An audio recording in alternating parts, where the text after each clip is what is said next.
It started like the kind of story the media loves to romanticize. A chance meeting, a small spark, the idea of someone who loved too deeply.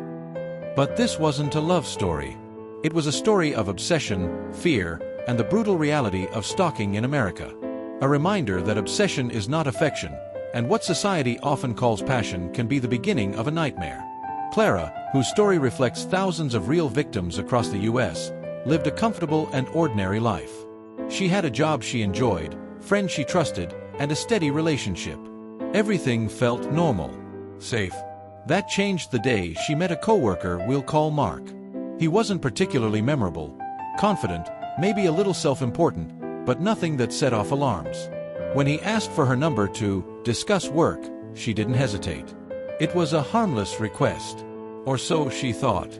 His first messages were professional. Then his tone shifted. Suddenly, he was texting constantly, telling her he felt a deep romantic connection, insisting they were meant to be. Clara was stunned. She barely knew him. Politely, she told him she wasn't interested and was already in a relationship. She assumed that was the end. Instead, it was the beginning of something terrifying.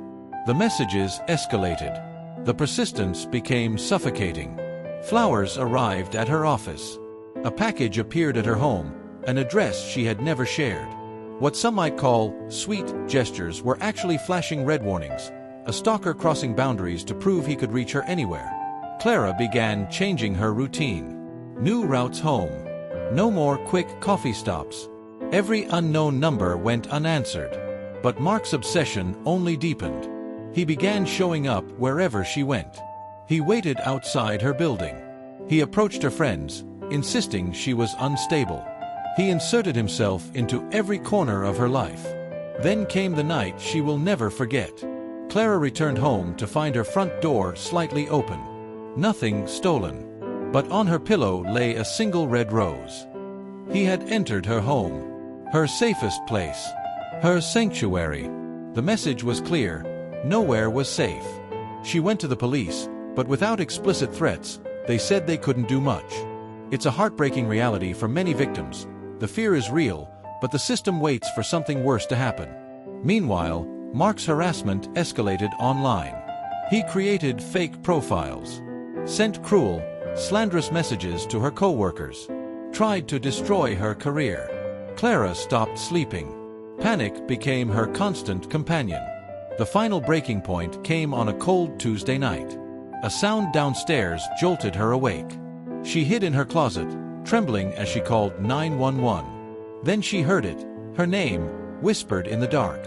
Mark had broken in again. This time, police arrived fast enough to catch him inside her home. With undeniable evidence and months of messages, he was arrested and later convicted of stalking and breaking and entering. But even after sentencing, victims rarely feel truly free. Clara spent years looking over her shoulder, afraid he might return. Stalking changes your brain. It changes your sense of safety. It never completely goes away. This was never love. Never romance. It was criminal obsession, and in the U.S., 76% of women murdered by an intimate partner were stalked first. Stalking is one of the clearest warning signs of future violence, yet it's still misunderstood, minimized, and often dismissed until it's too late. Clara's story is a reminder that we must stop romanticizing obsessive behavior. We must start believing victims the moment they speak. And we must recognize the truth. Stalking isn't passion. It's a crime that ruins lives.